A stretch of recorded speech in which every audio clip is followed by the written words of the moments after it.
Welcome to Donmar TV News Channel. Magandang gabi sa inyong lahat. It's 7 o'clock in the evening here in the Philippines at may breaking news tayo tungkol dito sa kapatid ni Congressman Teves na si Henry Pride Teves, no?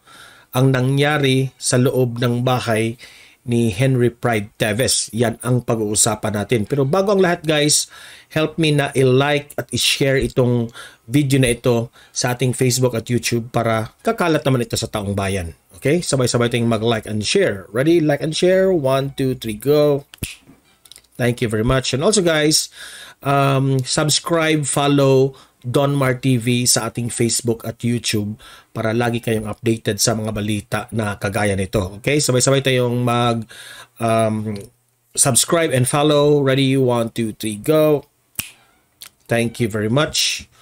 Habang tayo ay naghihintay sa update tungkol kay Congressman Teves kung siya na ba ay nakabalik dito sa Pilipinas, may panibagong nag-trending na balita kaninang hapon. Okay? Sa nangyari sa loob ng bahay ni Henry Pride Teves, kapatid ito ni Congressman Teves. Okay? So ibinalita ito ng mga mainstream media. So unahin natin itong sa DNX News, no? At binalita rin ito ng ABS-CBN. Okay? So ito yung sinabi na sa balita.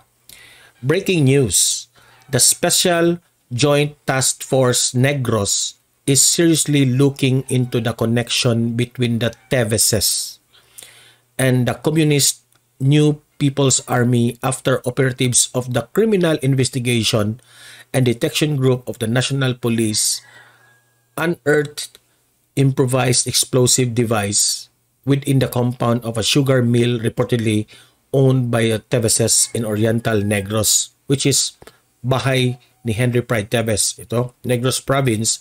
Its spokesman, Ami Major Pancito Senon III, tells DNX. One of the Teveses, Arnolfo Jr., had been linked to but not formally charged for the slay of the former Negros Oriental Governor Digamo and 8 others. Kasi hanggang ngayon, wala pang warrant of arrest laban kay Congressman Teves na tungkol sa pangyayari ni Governor Digamo. So Arnolfo o Arne, a sitting congressman representing the 3rd District of Negros Oriental Province, is now on the run after ignoring calls from Philippine officials, including President Ferdinand Marcos Jr., to come home after his stem cell transplant in United States. Ayan. Sa ABS-CBN naman, ito naman ang sinabi. Operatives from CIDG have found a cache of weapons and explosive buried at the sugar mill owned by former Negros Oriental Governor Pride Henry Teves at Santa Catalina Town. Okay. Ito yung sa ABS-CBN. Nasa bahay raw ni Henry Pride Teves.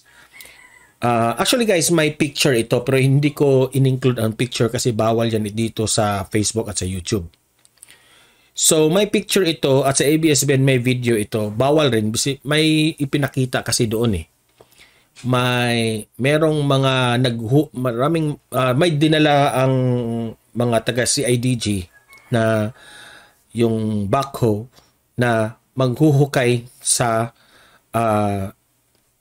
what you call that one? Sa ground, no? May hinukay sila doon sa bahay ni Henry Pride Teves. At may nakuha silang mga maraming baril, maraming weapons. At meron ring mga explosives, so mga bomba. Okay? So ngayon ay tinututukan ito ng CIDG, tinututukan ito ng ating gobyerno, no? If itong mga Teveses raw ay may kaugnayan sa New People's Army o NPA. Okay? That is yet to be investigated. So, this is a delicate matter pero ito yung update ngayon. Okay?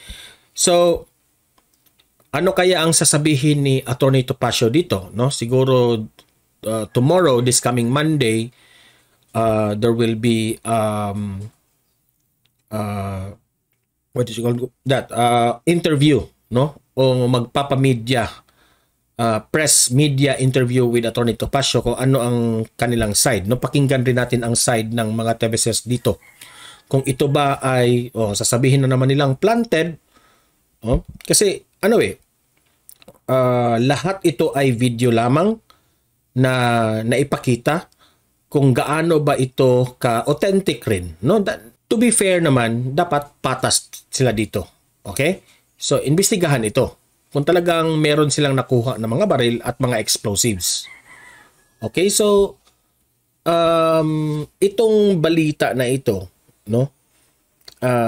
Talagang aabot ito kay Congressman Teves, no? So, I hope this week makarinig na tayo ng update balita tungkol kay Congressman Teves kung siya na ba ay babalik sa Pilipinas o nakabalik na ba siya na hindi lang alang ng media. Okay? So, sa pagkaalam ko, no, last Saturday, no, ni-raid rin ang bahay ni Henry Pride Teves.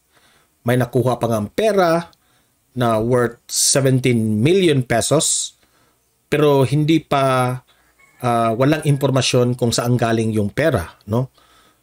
May haka-haka na yung pera ay galing sa kanilang sugar mill, okay? Ito ay malapit sa ito pala ay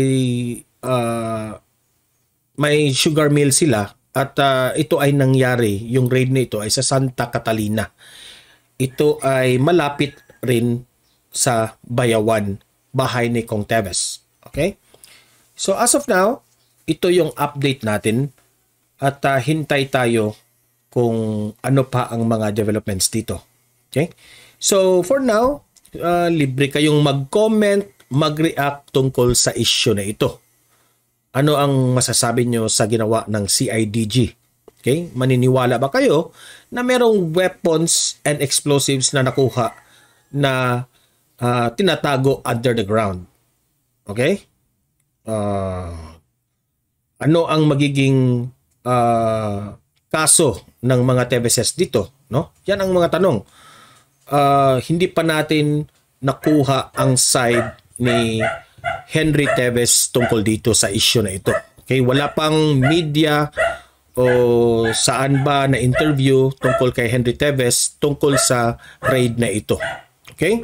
So yung aso ko guys is very noisy.